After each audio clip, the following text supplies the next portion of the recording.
to me, it's a deepening of the actual rhythms of attention that are a big part of Luke 10. And it's wonderful being able to meet people from all over the world who have this to heart's desire. It reignites a reality that the church is alive and well. And that's been very encouraging personally to me. Welcome to Stories from the Revolution.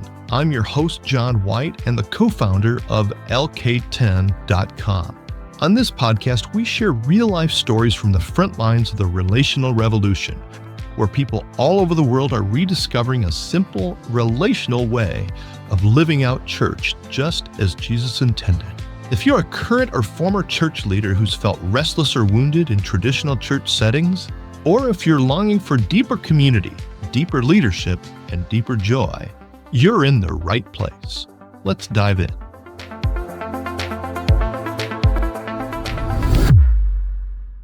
Have you ever felt like the very thing you gave your life to has quietly broken your heart? After decades of full-time ministry, Alex and her husband Chris found themselves emotionally raw, spiritually disoriented, and ready to walk away, not just from a church, but from church altogether. But what if their story didn't end there? What if, in the rubble of disillusionment, God was planting the seeds of something new, something beautifully simple and deeply relational? If you've ever wondered if real church is still possible, this episode is for you. So I am with another relatively new friend, Alex, and this is another story of someone who, and actually a couple, you and your husband both, who have gone through this process of becoming practically done with church as you had experienced it, and then discovering Luke 10. So Alex, I would love for you to just say, who you are and where you are, and then tell that story. What happened to you, you and your husband, in the context of church?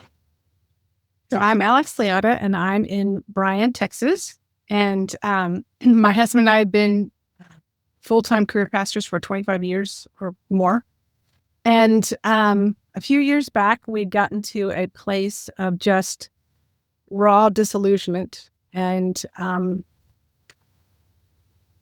with church, with the family of God, with our calling, and weren't sure if it was time for us to wash our hands of this path. And we had just gotten to a place where we were, after being about 10 years at a church, and kind of the vision was changing. We were supported by the leadership, all in alignment, and with all of our leadership and the church about reshifting, moving from a main event kind of institutional model to a whole life relationship model. And with those changes, it was 3 years of kind of falling apart, where there was anger and frustration and blaming and relationships that we thought we would be in a lifetime together with. Mm-hmm. Just kind of weren't there anymore. I couldn't rely on those things. So there's a lot of pain. Boy, I sure hear that. Can you give an example of, I'm sure lots of things that happened, but it was, in general terms, what was something that happened that caused that disillusionment, or the being a target of anger? What was it that happened? What are some of the things that happened? Just maybe one or two examples of that. I would say that one particular deep relationship and friendship that had been since the beginning, there was a lot of anger directed at my husband and I that could not be communicated or identified clearly. And so we were being blamed for unhappiness, the tough road, the struggle, and shifting and moving. Yep. And so that those painful experiences had brought you and Chris to the place of just almost being done with church completely, just being Absolutely. Church, the whole thing. Is that right? Yes. Yeah. And And then fairly recently, you discovered Luke 10 community. How did you discover that briefly? And then what was it about Luke 10 that addressed those hard issues that you were describing? Well, my husband and I were on a 9-month sabbatical, and we were introduced to life model works and books like The Other Half of Church and things like that.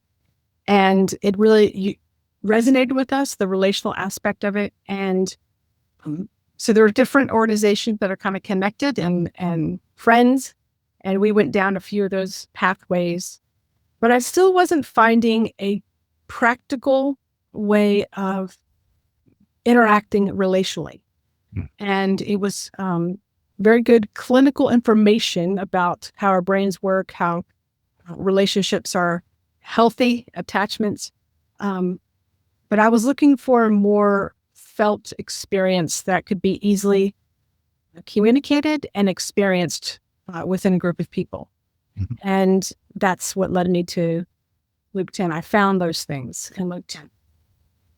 At some point, did you and Chris do Church 101 together? We did, yes.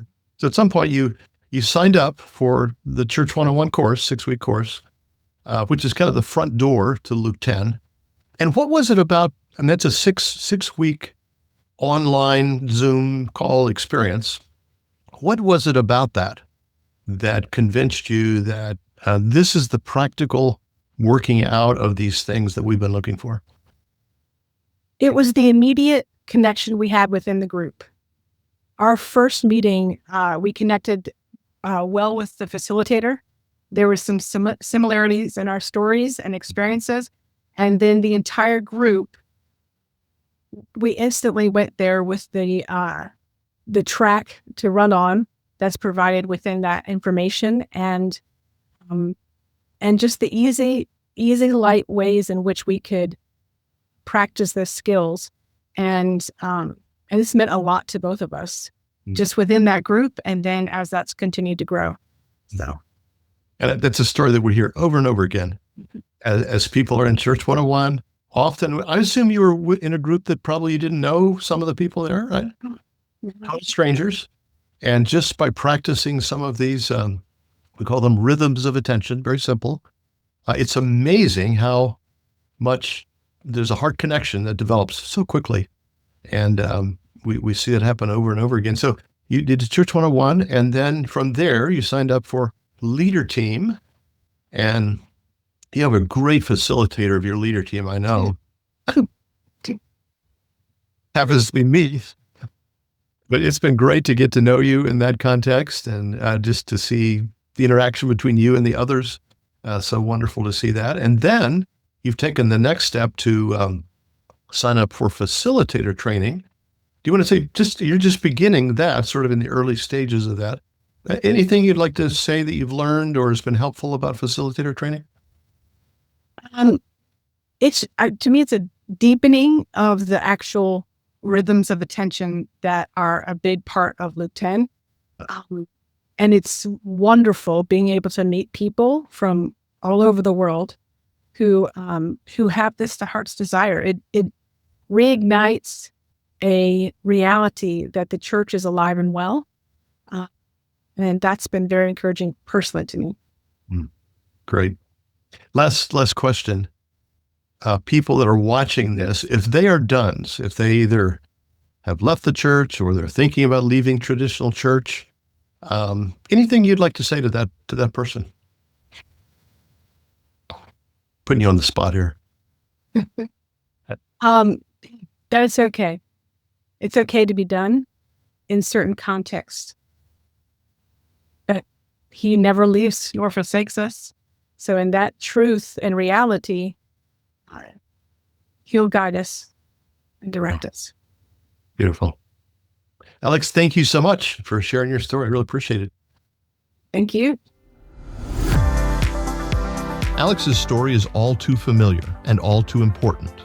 For many faithful leaders, the weight of church as we've known it has become unsustainable. But what if God is inviting us out of the system and into something much more alive? Through Church 101 and the rhythms of relational church in Luke 10, Alex and Chris found not just healing, but hope. The kind of hope that rebuilds community, reignites purpose, and restores trust in the body of Christ. If you're longing for that kind of experience, a place to be heard, to connect, and to explore whether Luke 10 might be part of your next chapter, I'd love to invite you to schedule a simple, pressure-free conversation. Just go to lk10.com/intro. That's lk10.com/intro. We'd love to hear your story and help you discover what's possible.